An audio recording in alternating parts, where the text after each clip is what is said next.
Right, welcome to Stress Month. I am chatting with Kate Driver. Kate, before we get started on the slides, do you want to just tell us a little bit about what you do? Yes, sure. Thanks, Emily, for having me. Hello, everyone. Yes, I'm Kate Driver. I'm a naturopath, women's health coach, perimenopause practitioner. I've been a naturopath for over 21 years now and love every minute of it. I consult face-to-face in clinic, but also online, and I have programs. And yes, looking at the holistic approach to get through perimenopause and menopause. But we start with perimenopause. As you ladies know, this is when the majority of the symptoms can be horrible and affect women. Yes, so that's me. Cool. Being through perimenopause myself, I didn't have a very good start to it, and worked out, my own system and my own system. I suppose it's a system, and put it into a course and help women all around the world with it as well. So it's my passion. Perimenopause is my passion. Awesome. So, isn't it? So let's get on to stress. But I'll let you run through your slides. Yeah, sure. So I thought I'd talk about stress in relation to what it does to your hormones and what you can do about it. Just some tips, because it's all very well, we could talk about it for ages to say this is what's happening, and some people don't really care. I mean, they do care, but I find that with lots of clients, they just say, oh, don't fill me with too much of that, I just want to know what to do. But it's good to have that knowledge, because then you can understand what's happening, so then you know how to also put some things in your lifestyle, and then even if you diet and you into your diet when you're starting to get symptoms. And this is what I teach women too, that you've got a toolbox, because you understand how your body's working and what it's doing. Then you can sort of go back to that toolbox and go, oh, okay, now I've got this symptom, or stress is just huge at the moment because of everything that's happening in my life. And it's also part of going through perimenopause, those sort of feelings of stress and the anxiety and overwhelm. So if that's the main symptoms, then I can look at what I can do every time it sort of gets to be too much for women. And stress is a natural response, as we know. And if we didn't have any stress, we would all be very unmotivated and just sitting there and doing nothing. So we do have healthy levels of stress, as everybody knows. But unfortunately, it can really hit women hard in perimenopause, particularly when the adrenal glands, which are the little glands that sit on top of your kidneys and produce these stress hormones, your fight and flight hormones, adrenaline and cortisol are the main ones. And if those adrenals have been, I'll use that word again, stressed or, under pressure for a long time prior to perimenopause, then the adrenal glands will actually weaken and suffer. And a lot of people talk about not just the adrenals, but the hypothalamus, the pituitary, and the adrenals, or the HPA axis. And so a lot of people talk about HPA axis dysfunction now rather than adrenal dysfunction, because all of these hormones work together. But I think we need to also be aware that the adrenals are probably the most stressed organ of the body right now in the world for everybody, because of world events right now, as we all know. Nobody has to have that explained to them. But if you've got the stress of perimenopausal changes with the hormones, on top of that, it's going to make you feel more stressed. And this is it's a stressful time for the woman's body as well, because it's changing and it's sort of fluctuating, because the hormones are really up and down and all over the place. So the adrenals, and if you don't really know when you're going through perimenopause, but if you knew, and you can say, well, I have to really work on my adrenals before I go through perimenopause and get them really strong. So the adrenals are one of the things that I focus on with women when they work with me, because everybody's adrenals are affected by stressful events and changes with the hormones. And if they're weak, then you get more symptoms. And that's actually been shown in a study as well, that if women have adrenal dysfunction, we'll just call it dysfunction, because they can be overactive or underactive and exhausted, then the studies have shown that women get more perimenopausal symptoms when their adrenals aren't happy. So I'll talk about that a little bit at the end, but to relate to what happens in, as you can see the slides, in perimenopause anyway, the estrogen is up and down and up and down and up and down. And most women, I don't know whether they do, but when I started to look into it probably 10, 15 years ago and going a lot more into depth into what happens in perimenopause, a lot of women just assume like with menopause that the estrogen just drops and that's it. But the estrogen fluctuates quite dramatically. It goes up and down and up and down. That's why symptoms can come and go. And some women say, oh, sometimes I feel moody and stressed and other times I don't. So the estrogen is unstable. But the progesterone, which is what we call your chill hormone, it's the one that really makes you feel relaxed. That's the one that drops significantly because your ovaries start shutting down.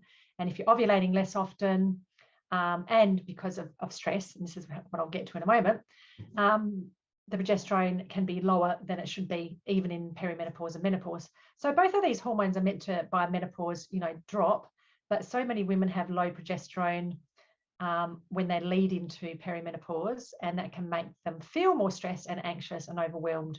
And then adding to that, there's stress in your life, stress in the world, stress to the body that the hormones are changing.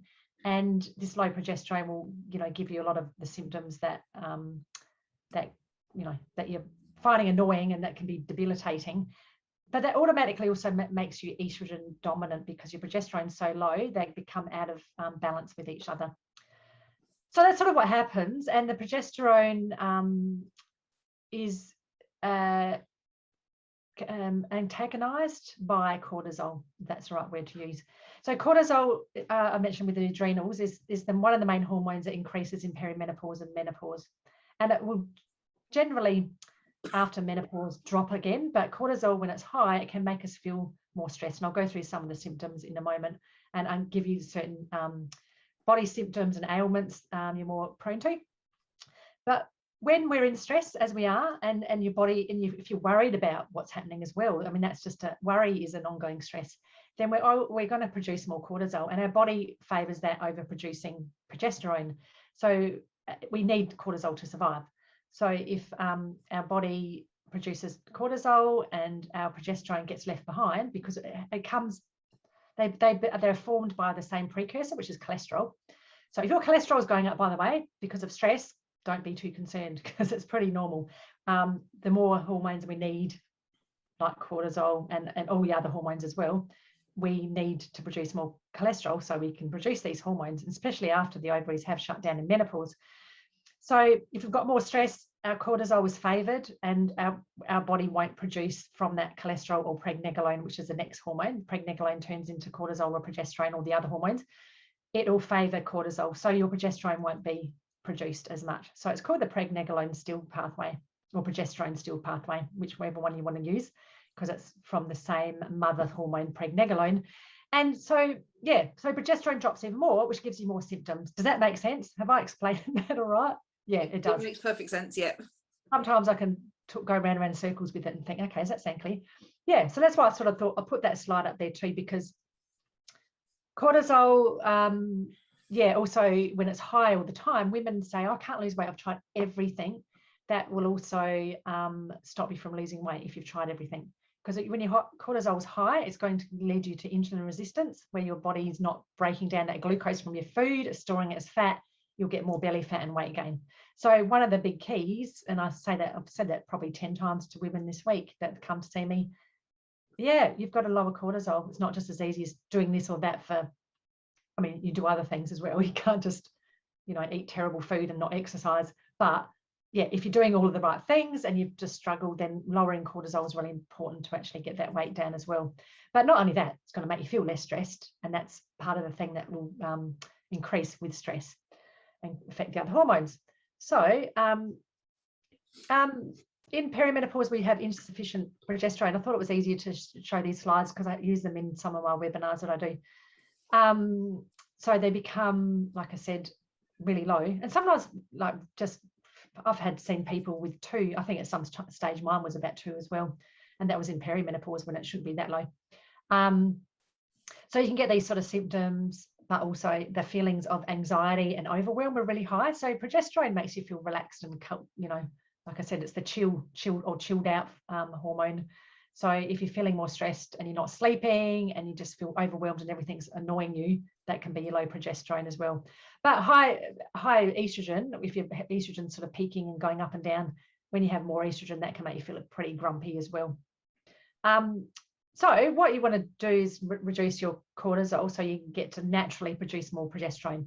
And like I said before, the cortisol is from your adrenals, but cortisol is also increased when you've got inflammation in your body. So if you're one of those women that's got fibromyalgia or rheumatoid arthritis or anything that's inflammatory, or perhaps you're a hairdresser or a car mechanic, I'm sure some women are, or somebody that uses chemicals too much, especially around the house or in your garden, or you're putting perfume and lots of makeup on that's not natural, then that will increase inflammation, and it actually activates those adrenal glands as well, and your adrenal glands will produce more cortisol.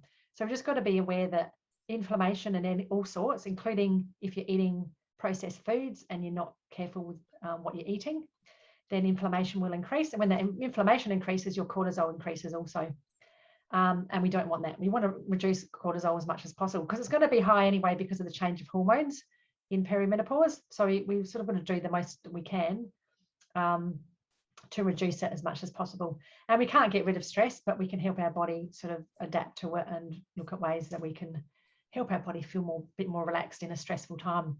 So yeah, inflammation increases cortisol, but cortisol also increases inflammation, unfortunately. So when you've got high cortisol, some people feel achy as well.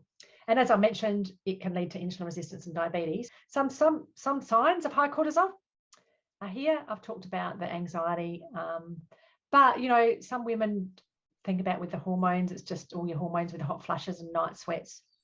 But a lot of the times it's high cortisol and high histamine as well. We won't go into histamine because we haven't got time. But yeah, if you're feeling wired and tired at night time, particularly, so many women say that to me, then yeah, it's probably because your cortisol's not shutting down. Some women also have dysfunctional cortisol when it's low during the day and you can feel tired all day. And then all of a sudden you wake up at night time and then you can't go to sleep. And that's because your cortisol is back to front and you're producing not enough during the day and too much at night. Some women get high blood pressure at this time too when there's high cortisol. That can increase your blood sugar and your blood pressure. And it can also mean that because your body thinks you're in a stress mode, it's going to burn through sugar more quickly and think that you're in danger. So it just needs a quick fix of sugar, and it can make you crave sugar as well. And sometimes carbs, some women just say, oh my God. And that's really what people reach for when they're stressed, don't they? Like all the wrong foods. Yeah. So they're the signs of high cortisol. So we want to actually reduce your cortisol. Oh, and what increases cortisol? This is the next slide. I mentioned, obviously we know stress because this is what it's all about. Oh, allergies is another one. If you're not aware of allergies, and there's quite a few people that have no idea that they're perhaps reacting to dairy products or gluten, or maybe there's some dust in the house that your body's reacting to all the time, or there's a chemical that you're reacting to and you're not really aware of that. That can increase that cortisol to counteract the inflammation that the allergies cause. Food-wise, all the processed foods, we probably all know a lot about that already. Sugar's a pretty big one that increases cortisol. Chemicals I mentioned before. Something called leaky gut, which would most people be familiar with leaky gut or intestinal permeability? No. So leaky gut, I see it quite a lot. I can tell if people have it or not. That's when the small intestine becomes permeable from inflammation in the gut lining. And some women have no idea they've got it. Like they might not get any particular digestive symptoms. They might just feel foggy in the head, have brain fog. That can be a big one. They can feel tired. They might get eczema or hives or allergies, particularly like skin, like anything sort of red on the body can be from leaky gut, any sort of skin things, fungal infections. Parasites and candida, which is a yeast, can cause leaky gut, and so can too many chemicals in your foods. Fluoride and chlorine in your drinking water actually has been shown in studies to cause leaky gut because it kills the good gut bacteria in your intestines. So all of this can increase the cortisol because it means that there's more inflammation. When you've got leaky gut, you actually absorb things into the bloodstream you shouldn't, and it increases toxins in your blood, puts more stress on your liver, and increases cortisol. So that's my little short bit on leaky gut. I won't talk about it too much, but I can talk about it a lot. I love talking about leaky gut because it's such a common thing that I see.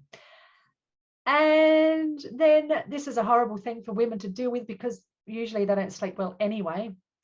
And that's part of it. And it's like, well, you've got to sleep better to get the cortisol down, because if you don't sleep well, you don't detoxify, your cells don't regenerate. Inflammation increases if you don't sleep well, and that increases cortisol. So I think the first thing there is to also look at somehow working on your sleep as a really important thing to work on. And it depends, what's happening to that particular person. Sometimes, like I said, women don't go to sleep, or they might wake up a lot. So if it's more that you feel wired and tired, we need to reduce that cortisol by looking at meditation and relaxation techniques, but also things like magnesium and other herbs that can actually lower cortisol. There's quite a lot of nice herbs, which I won't go through every one of them, but there's loads of them that can be great, and they do interact with some medication, so you've got to be careful which ones you choose. But so what we want to do is lower cortisol. We can look at having a healthy alkaline diet. So alkaline foods are actually reducing inflammation. So they're more plant-based foods. Acidic foods are more your protein, meat, animal foods, and your processed foods. I'm not saying don't have any of them, but yeah, plant foods are more alkaline. So that's going to reduce cortisol and inflammation generally. Exercise, even though not intense exercise, because that will increase cortisol, but even though that can increase your cortisol to begin with, it actually lowers cortisol afterwards. So exercise is really important every day if you can. Meditation and yoga and deep breathing. I know lots of the women, the experts in this group talk about deep breathing, and everybody's probably talked about that quite a lot. But even if you can do that a few times a day and just be aware of how you're breathing, because the faster you breathe, the more stress hormones are flowing around your body. So you can slow down those stress hormones just by breathing really slowly in and out, or even holding your breath, for a count of 5 can help. And then letting it out really slowly just to reduce that cortisol. And it helps with hot flushes as well. A lot of women find that deep breathing can help with hot flushes. Yeah, so, and like I mentioned before, if we lower cortisol, will actually help increase your progesterone and help your body naturally to produce progesterone. So, and that can make you feel calmer. It can help you sleep. So if your progesterone's higher and your cortisol's lower, then you're going to sleep better. You feel calmer, less anxious, less overwhelmed, and you may be getting, less, if you're getting PMS or PMT symptoms or moodiness and horrible periods, then that can all help reduce it as well when you've got higher progesterone, if your body can naturally produce it by lowering that cortisol. So that's why I wanted to talk about these in relation to each other, because it's really important that that's one of the main hormones that is affected and can make us feel more stressed. So I thought I'd share a few tips on how you can increase your progesterone as well. I just wrote on here too, because I talk about this a bit more in depth in my webinars, but you also want to look at whether the liver and the thyroid gland are implicated in having low progesterone, because the thyroid, if any of you ladies have got thyroid issues, or you don't know you have, but a lot of women have at this time of their life, even if it's subclinical, which means that the doctor will probably say, oh, it's okay, but you've got definite symptoms, then that will influence your progesterone production, and progesterone will influence your thyroid. So most women with really low progesterone usually have a bit of an underactive thyroid. And the liver is really an important gland to metabolize your progesterone, all your hormones, but you want to keep that really healthy as well. So we won't go into that, but just you might want to sort of think about how these other organs in your body also influence your progesterone. And we need to have good fats in our diet to produce the good cholesterol, to produce our cortisol and our progesterone and our other hormones. We need those good fats. And avocados is a great one if ladies can tolerate them, because they're actually got lots of things in them, including what I've written here, the magnesium, B6, zinc, and vitamin E. They've all got a bit of that in it. And these are the nutrients that help you produce your progesterone.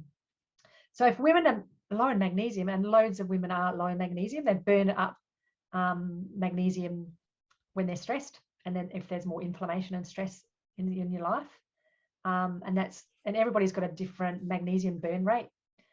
We call it a burn rate. And I particularly, because I'm a fast person and I do lots of things, I usually have quite a bit of energy, but I have a high magnesium burn rate. And so I'm always taking magnesium.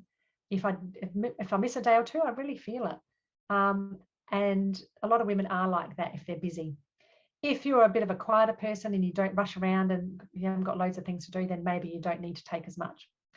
But these other nutrients, B6 and zinc and vitamin E, are also found in some of those nuts and seeds and avocados.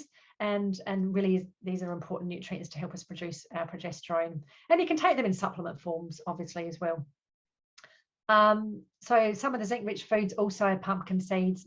Seeds are great, actually, because they have so many nutrients out of anything. People talk about nuts, but seeds are probably even more nutrient dense. But pumpkin seeds are the highest in zinc, and you can read through the rest of those. But B6 is particularly high in poultry, but also avocados that I mentioned, and vitamin E in avocados as well. Oh, and vitamin E is also in olive oil. I'm not sure why I didn't write it on here, but olive oil is great to help you with your progesterone as well. And a lot of women find that really helpful for reducing inflammation and achy joints. If you're not having enough of these good fats, then you might feel more achy, and because we need these to lubricate our joints. And magnesium. And look, you can't get a lot out of your food. I've written the foods on here, but our soil is deficient in most parts of the world.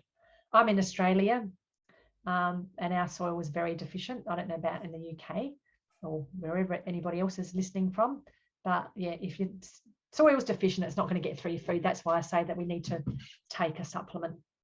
Yeah, so reducing stress is really important. And we've probably heard about these tips, but sometimes I like saying to people that even being grateful for things that, there's so much stress in the world and people have a lot to complain about. And yes, we do, rightfully we do. But at the same time, we can focus on the good things and focus on what we can be grateful for. And that has been shown, and same with meditation and affirmations, to lower your cortisol.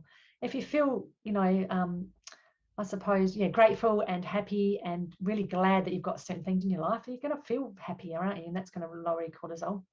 And just having fun and letting go of the things that we can't control. And there's probably loads of things we can't control right now, but if we just let go of them and try and go with the flow, which is, something that can take a whole lifetime to learn these sort of things. But, it's a work in progress anyway. So reducing stress really is really important. But the other thing I wanted just to mention at the end, because I was going to talk a bit about the vagal nerve, but the vagal nerve's really, and this is why I wrote on here the breathing and the vagal nerve exercises. I just wanted to mention that, what it actually is. The vagal nerve is the main nerve that connects most of your organs. It starts at the base of your brain, and it actually controls your stress response and your inflammation in your body. So we can talk about the adrenals and, the diet and everything we talked about, but if for some reason you've got a vagal nerve dysfunction or a weak vagal nerve, I should say, then a lot of people are more prone to stress and more prone to getting sick more often and anxiety. So some of the signs that your vagal nerve isn't very happy, I'll put here, but there's loads of others. A lot of gut issues. I've written the gut-brain connection there, vagal nerve related. And even something like tinnitus is, there's loads. And so it's worth looking up. I've actually got a handout I'll give to my clients as well. But if the ladies are interested in it, there's so much more coming out, and there's so much more being researched on the vagal nerve or vagus nerve. Some people call it the vagus nerve. But working on this nerve can help us reduce our stress hormones as well, and staying in that relaxed state. So the vagal nerve helps us stay in that parasympathetic mode, which is our rest and digest. And that's what we want to focus on. Whereas when we're in the fight and flight, that's our sympathetic mode. And that's when people feel anxious and when we can't heal properly. So the exercises, I've just put it on this last slide. It's not a very lovely looking slide, but I just quickly got it together because I thought this is really important to know. The healing cannot take place if you're in a stress response. And you can only heal when your relaxation response is activated. So it's really important, because a lot of people say, well, I'm taking all these things, I'm eating great food. I mean, how many times have you heard that somebody's just exercising all the time and eating the best diet, but if they've got high stress levels, they just never get over what they're trying to get over. And that's partly why. So some of the vagal nerve exercises are listed here. My favorite one is gargling because it's easier. And I've been doing that for at least 3 years now. I gargle warm water every morning. And basically the people that have researched it, Datis Karizian is one of the doctors in America that I've learned a lot about the vagal nerve from. And he suggests that people do 2 to 3 minutes of any of these exercises twice a day. I do about 5 minutes of gargling in the morning because I forget in the evening.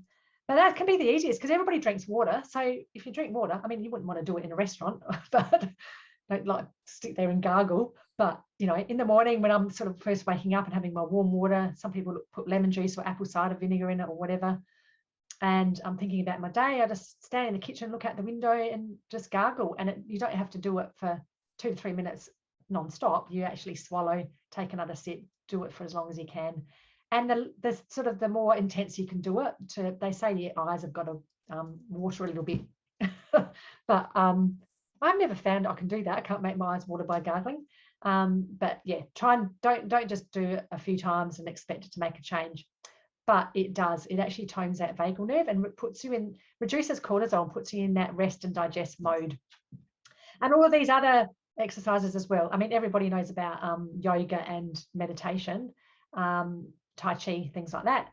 But loud singing. So if you're driving in your car, and that's the only time I get to do it, drive my car and just start singing as loud as possible. It's great. It's very therapeutic anyway, but that can help. Deep breathing we talked about. The other one, and probably you ladies in the UK don't want to do this now because it's freezing, but cold showers, that really reduces that cortisol response. And I know lots of people are into this with that Iceman, can't remember his name now. Wim Hof. Yes, Wim Hof, that's right. Yeah, I know he's been around for a while now, but a lot of people have been doing that anyway. And then there's those, don't they have those places you go to now that you get freezing? And I've seen some people, you go to these it's like a day spa place and they have lots of things, but you get into this little capsule that's freezing and you stay in there as long as possible because it lowers your body temperature so low that it lowers your cortisol and it strengthens your vagal nerve. I don't think I'd want to do that personally. Yeah. Anyway. Yeah. So that was it from me. I wanted to sort of get through that. I didn't know how long it would take, so I spoke very quickly. So hopefully, I didn't speak too quickly. Oh, that's there brilliant. you go. That's what I want to say. That's brilliant. Thank you so much, Kate. Thanks, Emily. Thanks everybody for listening, and thanks for having me.